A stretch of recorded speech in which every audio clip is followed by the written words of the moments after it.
Welcome to the ARKHAM Sessions. I'm Dr. Andrea Letamendi. And I'm Brian Ward. This is our 5th episode. And we just wanted to start this episode out by addressing a couple of questions that we've had on Twitter, on YouTube, a few other places, Facebook. Are folks asking if your hair is real? They are. They're asking if I'm a real ginger, even though you can't see it in the podcast. They are not asking that. Oh. But it is. And they are asking about when they're going to be able to find the ARKHAM Sessions on iTunes. As you can probably guess, since you're listening to this via YouTube, we are not on iTunes yet. And there are a couple of reasons for that. Most importantly, you need someone who's hosting your podcast, and that costs money. Right now, we're sort of in the we're doing this for fun phase, and we're enjoying watching the episodes and talking about the episodes and bringing people in, but we're not necessarily in a place to start paying for someone to host our podcast so we can get it onto iTunes. Maybe if you guys share the link and we get a few more listeners, we would love to be on iTunes and have people subscribe and all that shazazz. So in the meantime, we'll keep posting them on my site, underthemaskonline.com, and on your YouTube channel, which is easily searchable for the ARKHAM Sessions. Yeah. So just wanted to address that, and now we'll move on to our 5th episode, Pretty Poison. I'm excited to talk about this episode because we finally get introduced to some ladies. That's right. Someone besides Summer Gleason. I'm so tired of Summer Gleason. Although we do get to deal with another ginger. This is true. All the women in Batman's life, apparently gingers. But this brings me to my topic of contention. So far, a good number of the villains, ginger. Okay, who? We now have Pamela Isley. Okay. She's a redhead. We have Jonathan Crane. Okay. We have at least one of Scarecrow's henchmen. Okay. I believe at least one of the Joker's henchmen in last week's episode. And Captain Clown was a redhead. Captain Clown. Yeah, I mean it's now become like a thing. If you're a villain in the Batman universe, you have red hair. However, Man-Bat, when he was a human form, was not redheaded, and when he was a bat form, he certainly did not have red hairs all over his body. Okay, so you've got one villain out of 5 episodes, basically. So far. This episode is great because we're introduced to a number of new characters that we haven't seen before. Like, of course, Dr. Pamela Isley, who is Poison Ivy, Harvey Dent, who is the District Attorney. Probably the best friend to Bruce Wayne that we've seen. Right. And, of course, Detective Montoya, who at the time is a police officer, but she has a couple of lines in this episode voiced by Ingrid Oliu, who is a Latin American bilingual actress who went on to do Real Women Have Curves and, went on to do a few movies. So I thought it was great that they had a Hispanic actress voice police officer Montoya for this. And you have a particular love of Montoya anyway. I do. I think that, well, as you know, this is... she was, I believe, in the comics around this time, but this show was really her debut. My understanding is that she was created for this show. Created for the show, but made an appearance in the comics a few months earlier. Mm-hmm. So let's talk about the 5th episode. We're introduced, as you said, to Pamela Isley, eco-terrorist to Gotham City. She's an environmentalist. Yeah, an extreme environmentalist. First of all, we're introduced to her hands early in the episode. It's a flashback. That is clearly a man. It is not. It does look weird. She's wearing gloves. The idea is she's wearing gloves and has like a gut. Look, we don't know. The idea is that we don't know, who this person is. We only see their hands and parts of their bodies as their body as they're picking up dirt and roses. And this is clearly a flashback. It's sort of in that sepia tone.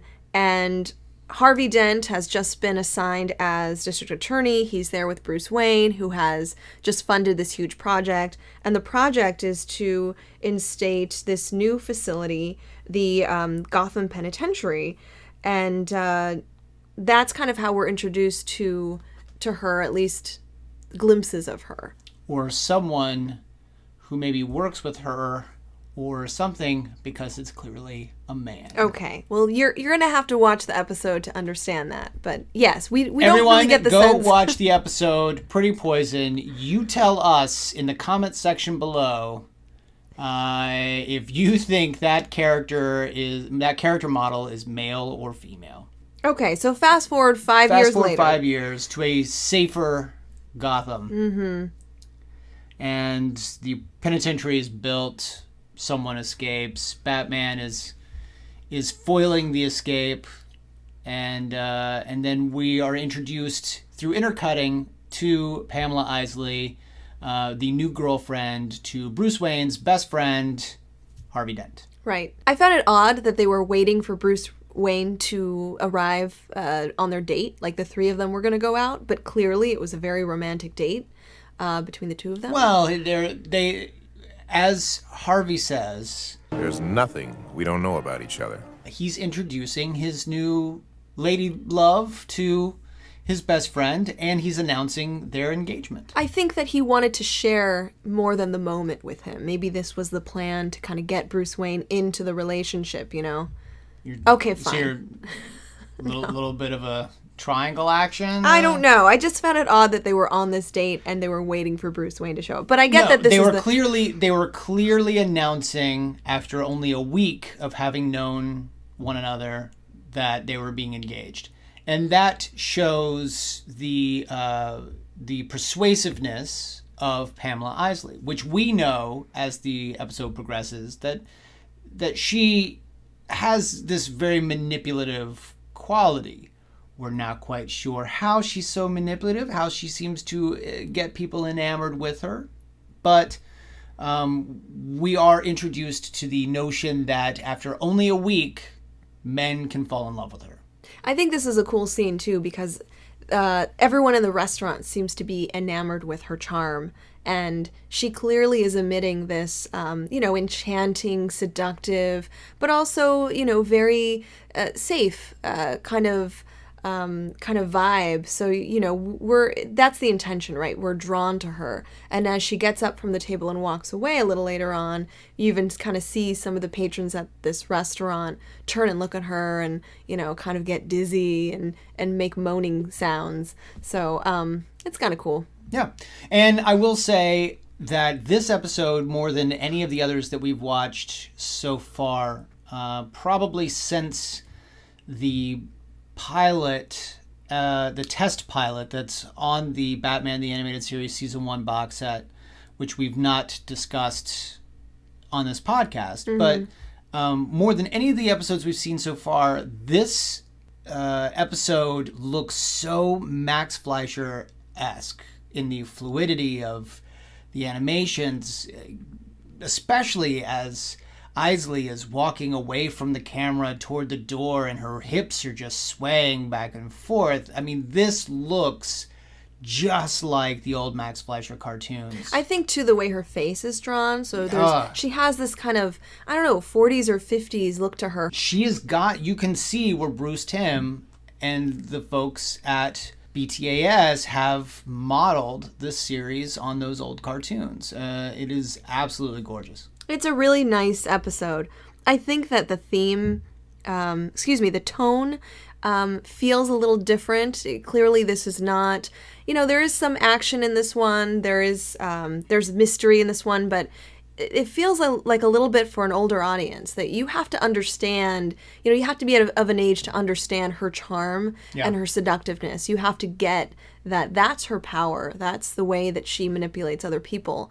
And I thought it was cool that they didn't try to downplay that. They didn't try to, give her some kind of some other superpower or something that would have been better for a younger audience. Does that make sense? Like Yeah. there's something kind of neat about how the way they not only preserved that aspect of her character, but they really highlighted it. And I just think that that's, again, what makes this show really great. I agree. So she leaves the two of them alone. Bruce finds out that they've been engaged. Harvey, you just met her last week. And you get the sense that the two of them are sort of lifelong bachelors in Gotham City. And then that's when Harvey passes out into his soup. It's pudding. Pudding, right. It's mousse. It's chocolate Oh, I'm mousse. sorry. Yeah, He passes out into his mousse. That's right. Passes out into his chocolate mousse, is rushed to the hospital, and that's where it's determined that Harvey's been poisoned. Naturally, the suspicion is immediately on the restaurant, coincidentally called the Rose. And but then that's not quite settling with Batman. He starts going toward a different direction, which eventually leads to Pamela Isley having been the one that poisoned. Right. I think it's that moment where he leaves the hospital and he's walking Pamela out to her car, and she's clearly distraught. She's crying, and he's consoling her. Sidebar, he now is showing two very appropriate human connections. Harvey Dent, he is good friends with him. He's supportive. This is, of course, to counter your theory that Bruce Wayne has some kind of antisocial personality disorder. Right. And with Pamela, he's consoling her. He's very supportive. He walks her out. This episode really shows a lot of Bruce Wayne, not so much of Batman. But the first half of this episode is pretty much mostly Bruce Wayne. And, you can see that he's connecting with her and he's consoling her and that he has empathy, which is, I don't think that's an act. I think that he truly feels that way, and he's a little bit confused by why his friend is in a coma. But there's something about the way that she hugs him, like she moves toward him. It's a little bit close. There's this feeling he gets where, you see him cock an eyebrow, like, this is weird. And he has this flashback to when... Yeah, you know why it's weird? Why? He's thinking to himself, this is weird. I'm feeling emotion. Oh, come on. Toward these characters. There must be something... What is this feeling? There must be something hypnotic about this woman. Because I clearly have antisocial personality disorder. Oh. But rather than react the way that she wants him to react, which is, like you said, to be hypnotized and mesmerized by her beauty and her body. Instead, he has this realization that she had kissed Harvey Dent at the dinner table during their date, that he was a third wheel on, and that kiss seemed to spark this notion in him that maybe that's why Harvey Dent was poisoned, or maybe there is some reasoning behind this that leads back to Pamela. So once he comes to the conclusion that it's Ivy or Isley, the entire thing comes down to a big brawl, which is actually very reminiscent of, I guess it's vice versa. The original Arkham Asylum video game, which has one of the more difficult moments for me in that video game, is the big showdown with Poison Ivy, where she's a giant plant. That's the hardest part of that game. Yeah, and because that game was written by Paul Dini, it's probably not just a coincidence that it's very reminiscent to this episode, whose story was co-developed by Paul Dini. So, right. But giant plant, giant like Venus flytrap, menacing teeth. It's got these like long tentacle things with mouths on the end of them, like chomping. But the main Venus flytrap is bigger than Batman. It's gigantic and has teeth and is kind of opening and closing its mouth. I don't think that it's coincidental that there's a female part that's associated with it, as we see it it's a giant orifice. What is my sweet little fly trap caught this time. And I like that. What do you know? No. I think that I think it's supposed to be, this sort of menacing evil plant that reminds us of when, like, again, this whole episode is about femininity and seduction and how that's the villain. So it's very Georgia O'Keeffe-esque. Right. I mean, of course, flowers and plants have that female part, male part aspect to them. Again, trying to keep this PG rated. And so, again, I don't think that's coincidental. I don't think that's a mistake. I think that's the intention. And he is, as he's being pulled in by this giant vagina, he is basically about to get like eaten up. And Pam says, A little big for a fly. which again, You're reading a whole lot more into this episode than I ever look, expected. I'm a psychologist. I notice these things. Yeah, you've certainly gone down the Freudian path. Okay, but essentially he's trespassing into her research lab. This is a Yes. just to kind of set the environment here. It's a gigantic greenhouse. Yes. It's it's just basically similar to what you see in Arkham Asylum in the video game. Just full of plant life. She takes off the manly gloves and what you considered kind of manly outfit. Maybe an outfit that's not so feminine. Right. And reveals this. The sort of classic Poison Ivy look. Right. The So one-piece tight. bathing suit, the tights, the leaves covering it. Mm-hmm. She's got the gloves with the sort of forearm crossbow device. And she has this killer vagina that's attacking Batman, right? Okay. Yeah, apparently.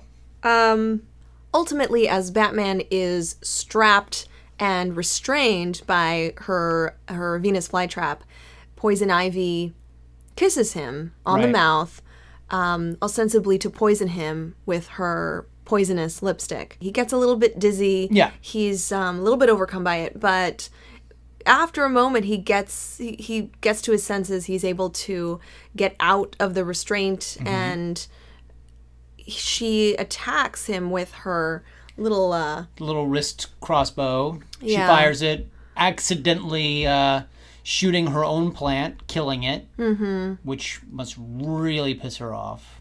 That's when we really see emotionality. That's at the point where she is hysterical. Yeah. She's got these Screams. Let's talk a little bit about, I realize that this is speculation in some degree, but let's talk a little bit about what it takes to be a person who is so socially withdrawn that her best friends are her plants, and she's got this deep affection with them, so much so that she will kill for them. What kind of person is that?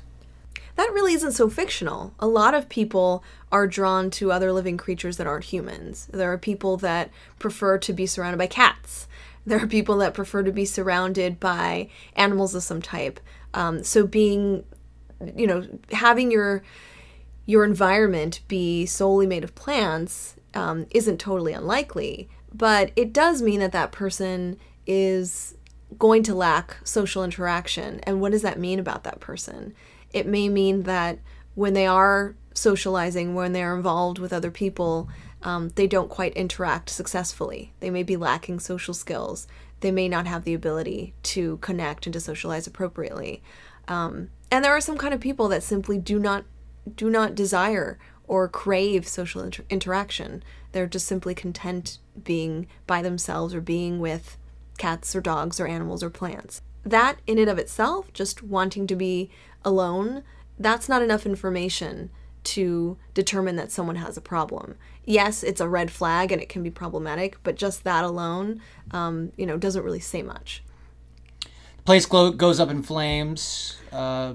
Well, right. Batman manages to knock down some lighting. It lands in some water. The whole greenhouse goes up in flames, and all of her plants are being destroyed. She grabs the pot with the couple of roses that are left, and ostensibly these are the last roses that she has. This particular type of rose, which had been sent. People thought it had gone extinct 5 years ago. Mm-hmm. Not coincidentally, the same time that her new love, Harvey Dent, was breaking ground on the penitentiary. So now we're seeing that there was actually motivation. There was a reason why Pamela was going after Harvey. Harvey had to pay for his crime. What crime? Why, murder, of course. Right. This was revenge. Right. She completely blames Harvey Dent for the near extinction of this particular rose. Yeah. She ends up going to prison. Batman gets the antidote. The bottle for the weed. Gives it to Harvey. All is well. She goes to the Gotham Penitentiary, the exact place that was constructed right over, the dirt. Yeah. Where, her roses were growing. I mean, it's a little sad, I think. Yeah, for sure. I think what's great about Poison Ivy is that she's a little bit more complicated than a lot of other villains in a few ways. This episode actually introduces us to her fairly well. It describes her as a research chemist with a cosmetics firm, and she's developing some new fragrances. So the Nightshade. Nightshade, of course, being a highly poisonous plant. Oh. It will kill you. Apparently. And, we learn that she has a PhD in botany from Gotham University, where she still lectures. So we get the idea that she's an intelligent, well-respected woman in the community. We know that she is a researcher, a scientist of sorts, and that she's also a woman who is desired after, that she is maybe not unlike Harvey Dent, someone who's recognizable in Gotham City. And so, here we have this strong, dedicated, intelligent, and very sexy woman who is, going after the district attorney, or at least coupling up with the district attorney. Did you see anything in this woman that maybe threw up a red flag or two? I like her, and there's nothing wrong with her. All right, that's fine. No, I think that, again, she's very complicated, but one thing that of course we all notice about her is that her first foot forward, at least as Poison Ivy, is that she is very emotional. She is somewhat dramatic. She is seductive. The way that she interacts with men, the way that she carries herself. And I think that she does have this heightened, seductive, charming, enchanting way about her. Now, it's certainly not abnormal or problematic if someone happens to be very seductive. If a woman happens to be attractive and seductive, I mean, clearly there's nothing wrong with that. But for someone to utilize that aspect of themselves, almost in this pervasive way, it's how they identify themselves, it's how others identify them, then that's where then it becomes sort of this characterological trait, and that's where you might see some problems. So what kind of, is there like a personality disorder or something where you could find these sorts of traits? There are. And you mentioned personality disorder, and we've talked about personality disorders before on the show.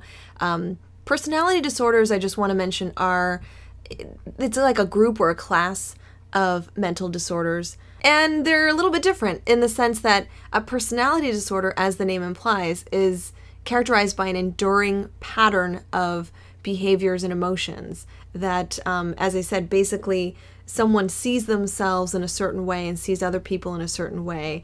And this is not so much episodic, like for anxiety, you have various anxiety attacks or episodes, or you have depressed episodes.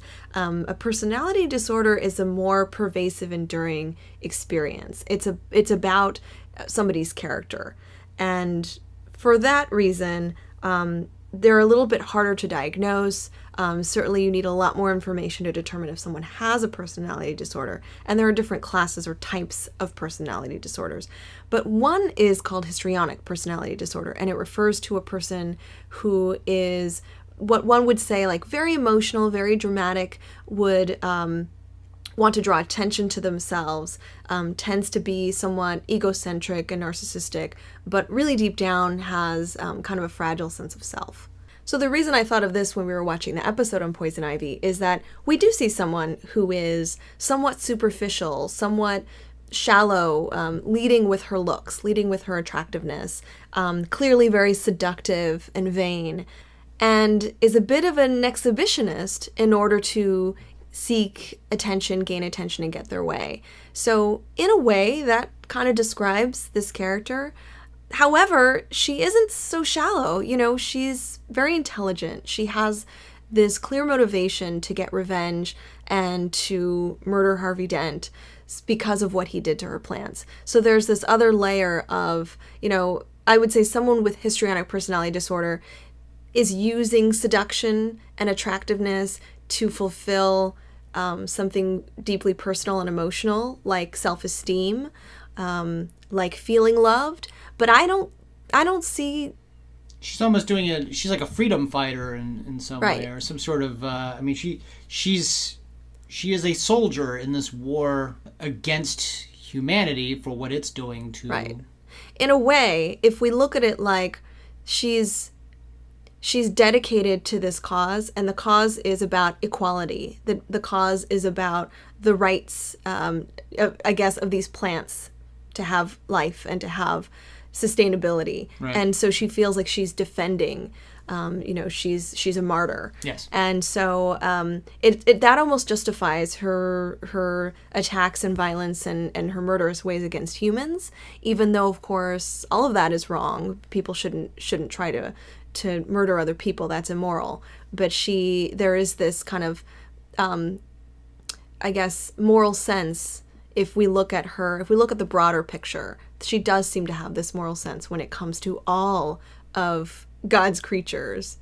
So I guess what I'm saying is that there's a lot of complexity to her psychology. There isn't like one disorder that really captures her well. And I think that because, you know, just from this one episode, what we're seeing really isn't sufficient to really, draw anything more than what we know, which is that she's clearly dedicated to this cause. She is determined, she's intelligent, she's a strong woman, and I think that this character, you know, is really likable. This villain is really likable.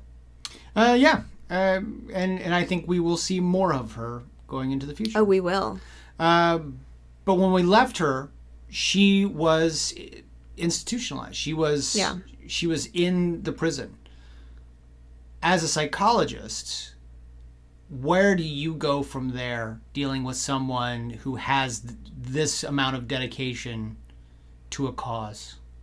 Certainly you could direct those, you could direct that dedication to a cause that would be one that isn't criminal. Because the reason she's in the penitentiary is because she's committed a crime. It's attempted murder. And that's why she's locked up, sadly. So she would be locked up. I think that's realistic. If she were involved in some kind of program where she could, actively engage some of that dedication and some of her beliefs about the environment, like some kind of organization where she can be planting trees and, holding fundraisers and that sort of thing, that would be a more, I guess, a healthy coping strategy that would be better, of course, than what she was trying to do. So I'm going to give you a little bit of backstory to Isley that you were not given in this episode. Mm-hmm. But we're going to cheat a little bit because, as we know, we're only supposed to analyze what we see within these 22 minutes. But I'm going to cheat a little bit and say that maybe you learned this post episode. Sure. That You have somehow figured, you've sat down with her and she has explained something to you. I've got in front of me the writer's Bible for the series. Mm-hmm.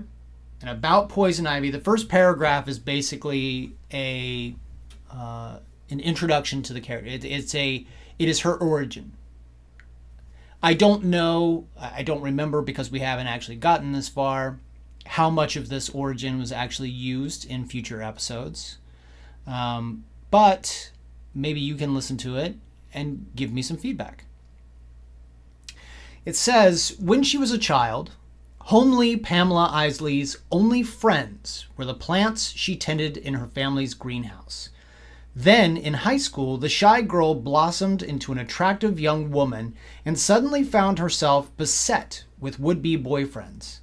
Insecure Pamela was scared by the attention and withdrew even more.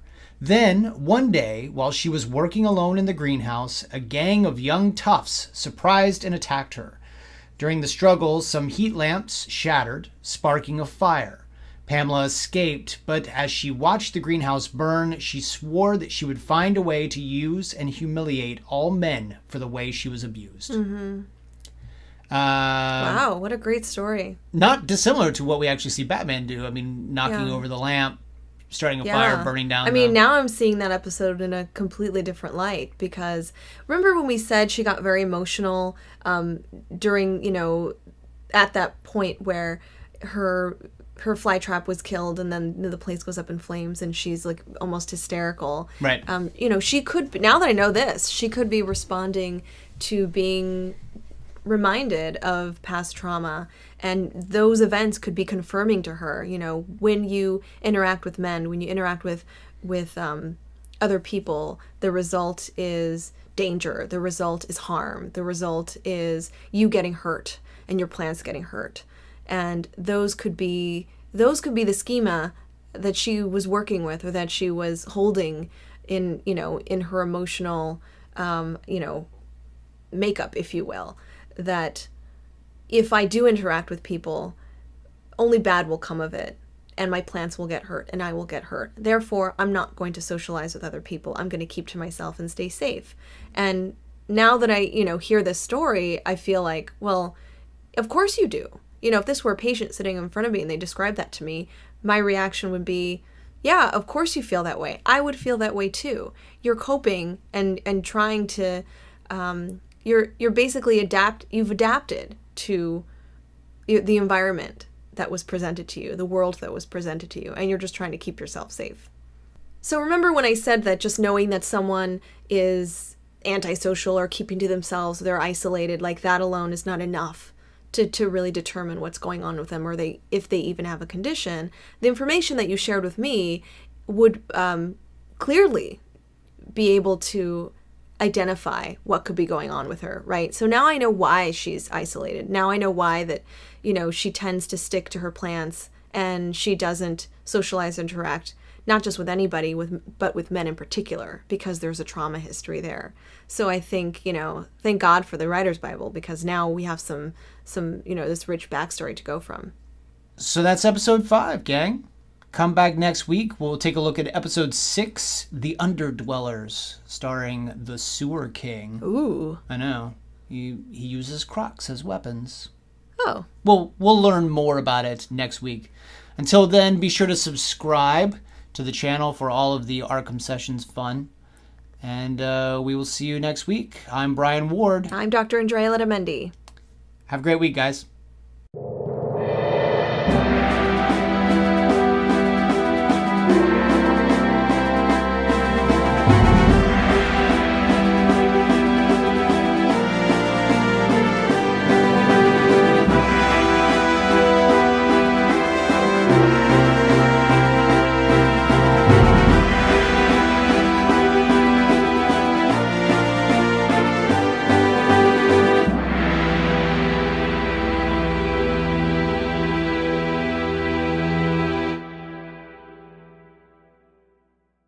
Now we're sort of in the we're doing this for fun phase, and we're enjoying watching the episodes and talking about the episodes and bringing people in, but we're not necessarily in a place to start paying for someone to host our podcast so we could get it onto iTunes. Maybe if you guys share the link and we get a few more listeners, we would love to be on iTunes and have people subscribe and all that shazazz. So in the meantime, we'll keep posting them on my site, underthemaskonline.com, and on your YouTube channel, Yep. which is easily searchable for the ARKHAM Sessions. Yeah. So just wanted to address that, and now we'll move on to our 5th episode, Pretty Poison. I'm excited to talk about this episode because we finally get introduced to some ladies. That's right, someone besides Summer Gleason. I'm so tired of Summer Gleason. Although we do get to deal with another ginger. This is true. All the women in Batman's life apparently gingers. But this brings me to my topic of contention. So far, a good number of the villains ginger. Okay, who? We now have Pamela Isley. Okay. She's a redhead. We have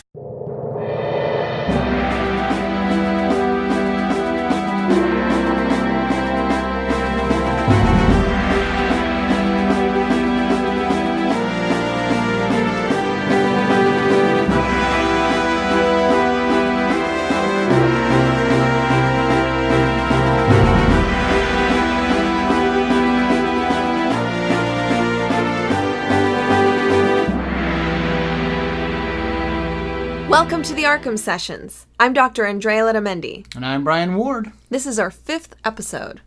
And we just wanted to start this episode out by addressing a couple of questions that we... Jonathan Crane. Okay. We have at least one of Scarecrow's henchmen. Okay. I believe at least one of the Joker's henchmen in last week's episode. the And last Captain lap. Clown Captain was a redhead. Clown. Yeah, I mean it's now become like a thing. If you're a villain in the Batman universe, you have red hair. However, Man-Bat, when he was a human form, was not redheaded, and when he was a bat form, he certainly did not have red hair. We've had on Twitter, on YouTube, a few other places, Facebook. Are folks asking if your hair is real? They are. They're asking if I'm a real ginger, even though you can't see it in the podcast. They are not asking that. Oh. But it is. And they are asking about when they're going to be able to find the ARKHAM Sessions on iTunes. As you can probably guess, since you're listening to this via YouTube, we are not on iTunes yet. And there are a couple of reasons for that. Most importantly, you need someone who's hosting your podcast, and that costs money. Right now,